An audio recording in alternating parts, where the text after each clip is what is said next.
Hi, welcome back to Unit 3 Punctuation.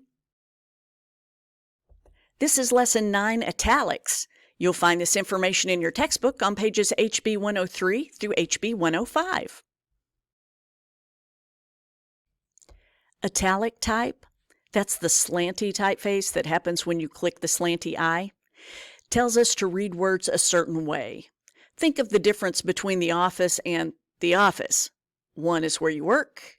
The other is where you're glad you don't work, or Time versus Time, the news magazine. In this lesson, we're going to unlock the secret of when and how to use italics correctly. Titles and subtitles of long works should appear in italics. Notable exceptions are sacred writings such as the Quran or the Old Testament, and historical documents such as the Declaration of Independence. Outside of those exceptions I just mentioned, book titles are always italicized, whether you're talking about War and Peace, The Hobbit, or The Premonition, A Pandemic Story, although not short stories.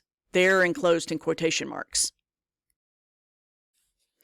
Always italicize the names of periodicals like The Atlantic, Teen Vogue, or the magazine College English.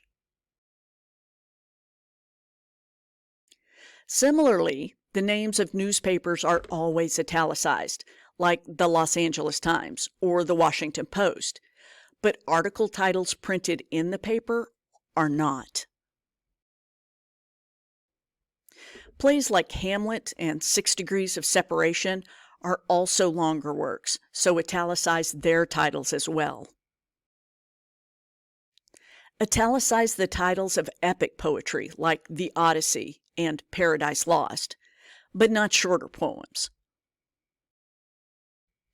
And films and videos like Selma, Inside Out, and The Wizard of Oz are italicized. The same goes for musical works or albums like The Four Seasons and Rubber Soul. But remember that song titles are enclosed in quotation marks rather than italicized. Italicize radio and TV series like Fresh Air, Modern Family, and Game of Thrones, but not the names of individual episodes. The titles of paintings and sculptures like the Mona Lisa and Michelangelo's David are italicized, as are dances by choreographer like Mark Morris's Gloria. Italicize software titles like Adobe Acrobat 11 Standard. The names of ships like the Queen Mary and spacecraft like the Challenger.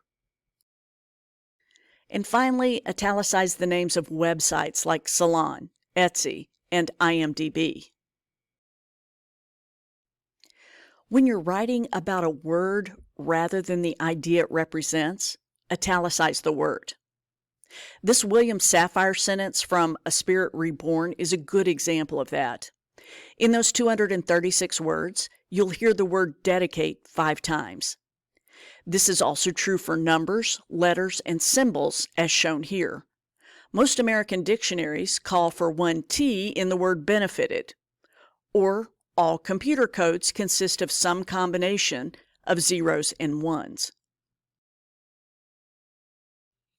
Some writers use quotation marks rather than italics to signal words discussed as words.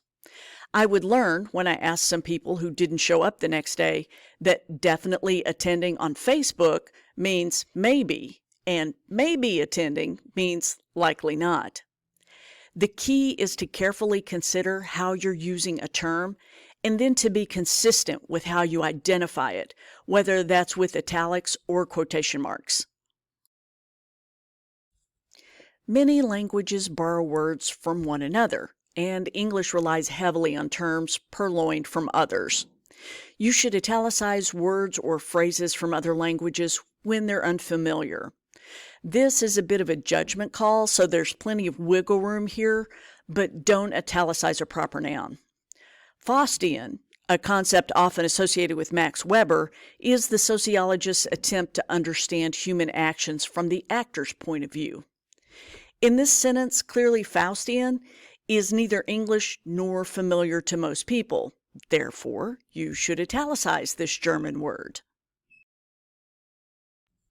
However, if we've adopted a word as our own, it doesn't need italics. Generally, these are words you'd be able to find in an English dictionary. This example references an ad hoc committee. We've adopted ad hoc from Latin. It means to this. So an ad hoc committee is one that's set up for a specific purpose. Because ad hoc is so common, it doesn't require italics. Our next example, the plot of Jane Eyre, follows the conventions of Bildungsroman, or a coming-of-age story. In theory, doesn't require italics either. But I didn't know Bildungsroman until I was today years old, so that's one I would italicize, even though the textbook says it's common. This is a good example of that judgment call I was talking about earlier. Sometimes in your writing, you really need to emphasize a word or phrase. And as we discussed in Lesson 4, you can't use quote marks because quote marks mean it's sketchy. However, this is an appropriate use of italics. I do have one caution though. Overuse nullifies the effect. Think of highlighting a whole page of text. When you highlight everything, you've really highlighted nothing because it all looks the same, nothing stands out, you've defeated the purpose of highlighting. So take a look at the effect the italics have on this sentence. It is perhaps as much what Shakespeare did not write as what he did that seems to indicate something seriously wrong with his marriage. Greenblatt is calling the reader's attention to something unexpected, what Shakespeare did not write. In this example, despite a physical beauty that had hordes of teenage girls and a few boys dreaming of touching his hair just once, Depp escaped from the Hollywood star machine. The author is emphasizing how Depp's fans would supposedly be satisfied with such a brief encounter with the star. In Lesson 9, we learned that italics are appropriate for titles of long works, for words discussed as words, for words that are not native to English and are not commonly used, and for emphasis occasionally. Check Canvas for a quiz on italics. I'll see you next time for Lesson 10, Abbreviations.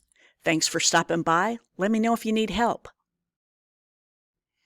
And thanks to Slides Carnival and Unsplash for their help with this fabulous slides template. See you next time.